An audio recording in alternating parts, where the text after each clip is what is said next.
Hi friends, இந்த வீடியோவில் ஒரு சிம்பிளான கிராண்ட் டிசைனில் வந்து கேட்டிருந்தாங்க. ஸோ அதை பற்றி தான் இந்த வீடியோவில் பார்க்க போகிறோம். திஸ் வீடியோ ஸ்பான்சர்ட் பை மோட்டி ஷாப்பிங் ஆப். வீட்டுக்கு தேவையான பொருட்களை கம்மியான விலையில் வாங்கணும்னு நினச்சிங்கன்னா இந்த ஆப்பை ஒரு டைம் விசிட் பண்ணி பாருங்கள். வாங்க வீடியோக்குள்ளே போகலாம். ஃபஸ்ட்டு வந்து ஒரு சரி த்ரெட்டு, அதுக்கப்புறம் வந்து சிங்கிள் லேயர் சுகர் பீட்ஸு, அதுக்கப்புறம் ஸ்டோன் செயின் கொடுத்துட்டு, அதுக்கப்புறம் ஒரு சுகர் பீட்ஸ் கொடுத்துட்டேன். நெக்ஸ்ட்டு வந்து நமக்கு வந்து டைமண்ட் ஷேப்பில் பார்த்தீங்க அப்படின்னா ஸ்கேல் வச்சு ஒரு ஸ்கேல் அளவுக்கு வந்து நான் என்ன பண்ணிட்டேன்னா ஜர்தோசி யூஸ் பண்ணலாம். ஏன்னா சில்வர் கலர் பார்டருங்கிறதால ஜர்தோசி வந்து யூஸ் பண்ணியிருந்தேன். ஸோ நெக்ஸ்ட்டு வந்து ஒரு பூட்டாக்கும் ஒரு ஸ்டோன் வந்து ஃபிக்ஸ் பண்ணிவிட்டு அதை சுற்றி இந்த மாதிரி வந்து ரவுண்டில் வந்து சுகர் பீட்ஸ் கொடுத்துட்டேன். ஸோ இது வந்து ஸ்லீவ்க்கான அவுட்லைன் இது தான். ஸோ அதில் வந்து இடையில வந்து இந்த டைமண்ட் ஷேப்பில் வந்து இடையில ஸ்டோன் ஒயிட் கலர் ஸ்டோன் வந்து ஃபிக்ஸ் பண்ணி இதை தான் ஃபுல்லாக ப்ளவுஸ் ஃபுல்லாகவே ஒர்க் பண்ண போகிறோம். ஸோ அந்த வீடியோஸ் தான் உங்களுக்கு வந்து காட்ட போகிறேன்.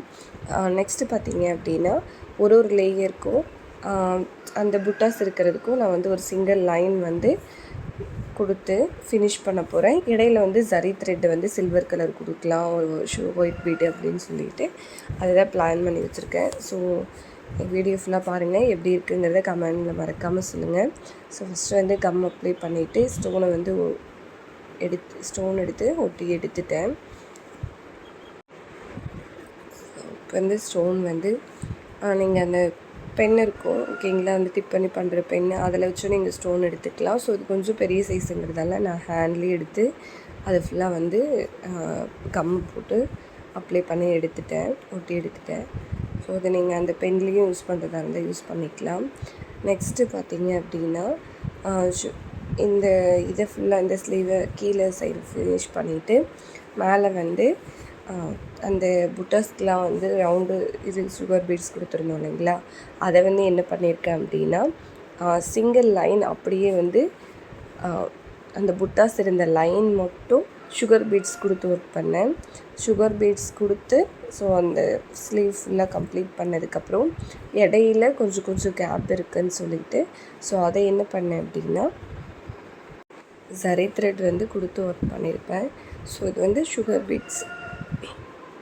நீங்கள் வந்து ஃபஸ்ட்டு சுகர் பீட்ஸ் கொடுத்துட்டு அதுக்கப்புறம் ரவுண்டு சுற்றியும் வந்து நீங்கள் ஒர்க் பண்ணிக்கலாம். இல்லை ஃபஸ்ட்டு வந்து புட்டாஸ் போட்டு அதுக்கப்புறமும் வந்து நீங்கள் இந்த மாதிரி வந்து ஒர்க் பண்ணிக்கலாம். எது உங்களுக்கு கன்வென்ட்டாக இருக்குமோ அந்த மாதிரி வந்து இந்த ஸ்லீவை வந்து ஒர்க் பண்ணி எடுக்கலாம். ஸோ ஃபுல் அண்ட் ஃபுல் நீங்கள் என்ன திங்க் பண்ணுறீங்களோ, உங்களுக்கு எது ஈஸியாக இருக்கும் அப்படின்னு தோணுதோ அந்த மாதிரி வந்து ஒர்க் பண்ணுங்கள். நெக்ஸ்ட்டு வந்து ஜரி த்ரெட் உள்ள இந்த மாதிரி சில்வர் ஜரி கொடுத்து ஸோ ஒரு 2 இன்ச்சு கேப்பில் வந்துட்டு உங்களுக்கு வந்து 2 சென்டிமீட்டர் கேப்பில் பார்த்தீங்க அப்படின்னா பீட்ஸ் வந்து கொடுத்து ஃபினிஷ் பண்ணிவிட்டேன் இந்த ஸ்லீவை. ஸோ ஸ்லீவ் ஒர்க்கிங் மட்டும் இந்த வீடியோவில் காமிச்சிருக்கேன். நெக்ஸ்ட்டு வந்து நெக் வீடியோ வந்து பேக் நெக் வீடியோ வந்து நெக்ஸ்ட் வீடியோவில் வரும். ஸோ வீடியோ பிடிச்சிருந்தா மறந்தாமல் லைக் பண்ணுங்கள், ஷேர் பண்ணுங்கள், சேனலை சப்ஸ்கிரைப் பண்ணிக்கோங்க. தேங்க்யூ. லாஸ்ட்டாக வந்து உங்களுக்கு அந்த ஃபுல் ஸ்லீவோட அந்த டிசைன் வந்து காட்டுறேன். ஸோ இதுதான் ஃபுல் ஸ்லீவு.